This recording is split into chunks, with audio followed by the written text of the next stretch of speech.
Regardez ça, ce ne serait pas Lamine Yamal en train de fêter la qualification du Maroc face à l'Espagne en 2022. Cette vidéo s'explique par une raison bien précise que je vous dévoilerai un peu plus tard dans la vidéo. Le fait est que demain, nous aurons la France et le Maroc qui se disputeront une place en demi-finale de la Coupe du Monde. Beaucoup de nations qui ont peur de la France souhaitaient que le Maroc affronte rapidement les Français car, en théorie, ce serait la sélection la plus qualifiée de ce côté du tableau capable d'éliminer les grands favoris. Et en réalité, on sait qu'en Coupe du Monde, il n'y a plus de match facile, même il agit d'un France-Irak. Alors, quand le leader du classement FIFA affronte le 6e, on peut s'attendre à énormément d'émotions. Mais est-ce que vous vous êtes déjà demandé comment le Maroc a obtenu ce statut de grande sélection alors qu'avant la Coupe du Monde 2022, personne ne parlait d'eux? C'est une histoire impressionnante de dépassement de soi. Et je vais aussi vous parler de la manière dont le Maroc joue, de leurs points forts, les mets dangereux et de comment ils peuvent être battus. Mais avant cela, je veux vous demander de vous abonner. Nous avons besoin de votre soutien, notre chaîne en est à ses débuts et grâce à votre abonnement, nous continuerons à publier des vidéos de qualité.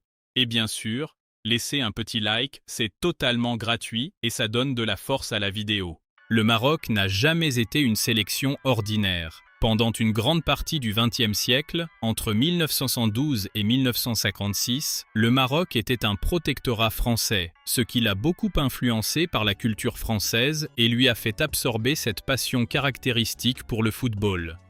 Ainsi, en 1970, les Marocains ont été les premiers Africains à décrocher un point en phase de poule de la Coupe du Monde. Et en 1986, ils ont été les premiers Africains à se qualifier pour les huitièmes de finale. Et avec la manière, en terminant premier du groupe de la mort devant le Portugal, la Pologne et l'Angleterre. Cette passion pour le football et ses grands exploits ont rendu la population encore mais fervente derrière sa sélection, mais au milieu des années 2010, ce fut la douche froide. L'équipe nationale marocaine n'arrivait même plus à se qualifier pour la Coupe d'Afrique des Nations, avec des centres d'entraînement et des académies dans un état précaire et un football totalement à l'abandon.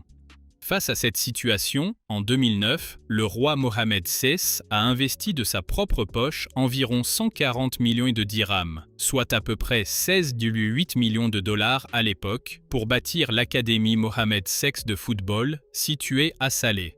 Inspiré de Clairefontaine, la célèbre Académie nationale française, le site s'étend sur plus de 18 hectares, avec des terrains en pelouse naturelle et synthétique de niveau FIFA, un centre médical de pointe et des infrastructures scolaires. L'objectif était de recruter les meilleurs jeunes talents de la rue et des écoles du Maroc, âgés de 13 à 18 ans, en leur offrant gratuitement le logement, une éducation scolaire formelle et un entraînement d'élite. L'académie s'est avérée être un succès phénoménal. Elle a façonné l'ossature de la sélection marocaine actuelle, exportant des joueurs directement vers l'élite européenne comme Youssef En-Nesyri, Naïef Aguer et Azzedine Ounahi. De plus, un département spécifique a été créé pour dénicher des joueurs nés à l'étranger, mais de parents marocains qui, grâce à une forte culture familiale, vibraient toujours pour la sélection du Maroc. Par exemple, sur les 26 joueurs convoqués par le sélectionneur Mohamed Ouabi pour cette Coupe du Monde,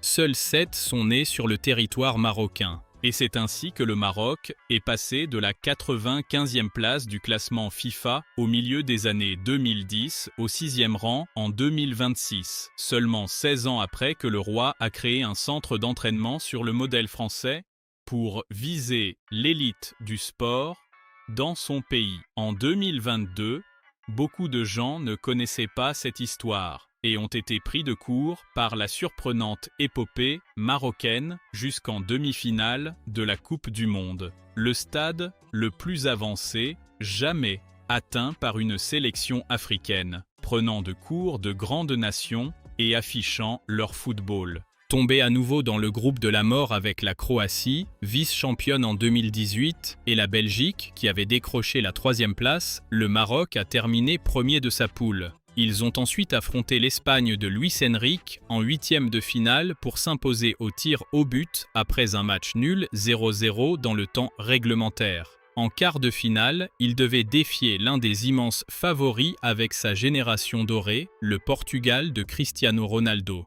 et l'ont emporté 1-0 dans le temps réglementaire. C'était une sélection pragmatique, dirigée par le coach Walid Regragui. Le Maroc se concentrait beaucoup plus sur une solide assise défensive plutôt que sur une attaque agressive, misant sur des transitions rapides avec ses ailiers et ses latéraux. À cette époque, l'un des grands noms était déjà Hakimi.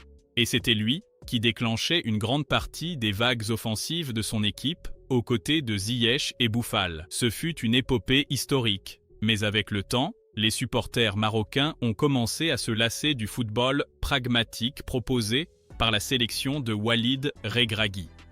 Avec la progression sportive, tout le monde, y compris les dirigeants, réclamait un football dominant sur le continent et un style de jeu, mais attrayant, ce qui a provoqué un changement de sélectionneur au dernier moment pour le mondial. Le 5 mars, Regragui a laissé sa place à Mohamed Ouahbi pour qu'il reprenne les rênes de l'équipe pour la Coupe du Monde. J'avoue que pour moi, ce changement a suscité beaucoup de doutes. Et je pariais que le Maroc serait une déception. Mais je me suis bien trompé. Aha.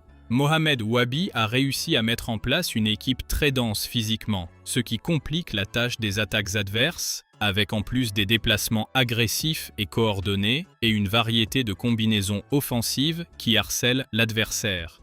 Lors du match contre le Brésil, où le Maroc a livré une performance surprenante en dominant totalement la première période et aurait pu obtenir un meilleur résultat, on voit ici que le Brésil a récupéré le ballon et tente de partir en contre-attaque. Mais l'équipe du Maroc se projette déjà en nombre pour effectuer ce contre-pressing à la perte de balle. Il récupère rapidement le cuir, une vraie caractéristique de l'équipe de Mohamed Ouahbi, et amorcent aussitôt la transition par une passe verticale vers leur ailier. C'est alors qu'ils entament un redoublement de passes, la grande force du Maroc, créant beaucoup de dangers avec ses petits triangles lorsqu'ils s'installent dans une séquence de possession mais longue.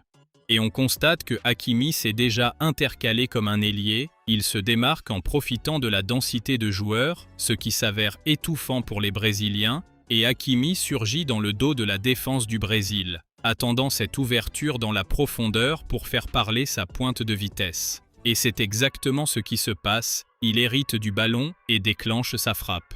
Hakimi est le rouage central de cette animation offensive du Maroc. En plus de s'appuyer sur ses triangles et ses permutations très agressives avec le ballon, le Maroc aime aussi procéder par un jeu plus direct. Par exemple, ici vous pouvez voir que personne côté marocain ne tente de disputer le premier ballon sur le renvoi du gardien, mais sur le second ballon, au moment où le Brésil pense avoir gagné le duel, le Maroc déclenche un énorme pressing avec Hakimi lui-même à la récupération. Hakimi, qui est latéral droit, rappelez-vous, se retrouve ici comme un milieu défensif et décale El Khanous. C'est là qu'ils vont chercher cette ouverture, qui ne se développe pas rapidement uniquement parce que Hakimi proposait une course solitaire dans le dos de l'arrière-garde brésilienne. Mais El Khanous a vu le hors-jeu et n'a donc pas donné ce ballon, préférant s'appuyer sur le joueur Lemay proche pour faire vivre l'action. Ils ont donc dû construire et ont fait progresser le bloc par une séquence de passes pour poser une longue possession. Ils ont fait circuler le ballon d'un côté à l'autre, le cuir est ici à gauche et ils renversent déjà vers la droite de passe en passe à ras de terre. Cette équipe du Maroc est très dynamique. Elle passe son temps à proposer des mouvements ultra rapides pour prendre à revers des blocs adverses mal repliés. Et la circulation de balles a contourné le bloc brésilien jusqu'à réussir à trouver Ounahi dans une situation de 1 contre 1, avec un peu mais de champ face à Casemiro. La transversale est adressée vers l'axe et la défense brésilienne repousse, mais Hakimi se trouve là comme s'il était milieu offensif et décoche une frappe lointaine, mais il manque sa finition et vendange l'occasion. Mais voilà, ces permutations et ces projections rapides sont très efficaces en attaque, mais elles laissent aussi d'immenses boulevards en défense, surtout quand on observe le positionnement de Hakimi, qui est le latéral droit et se retrouve bien souvent aux avant-postes comme milieu ou attaquant. Ici, les joueurs du Maroc effectuent un pressing sur le bloc des Pays-Bas. Lorsque les Hollandais rejouent en arrière vers le gardien et qu'il dégage sur son 6 mètres, le défenseur central du Maroc sort très haut pour cadrer l'avant-centre des Pays-Bas libérant de l'espace dans son dos. Brobbey parvient à en profiter en déviant le ballon de la tête pour Summerville, qui fait parler sa vitesse pour s'engouffrer dans la brèche, se présentant presque seul face au but, avant que le défenseur du Maroc ne revienne commettre la faute. Mais il ne parvient pas à dégager proprement le cuir, qui revient dans les pieds de Gakpo qui avait bien suivi l'action pour inscrire le but du 1-0 pour les Pays-Bas, dans un match très difficile pour le Maroc.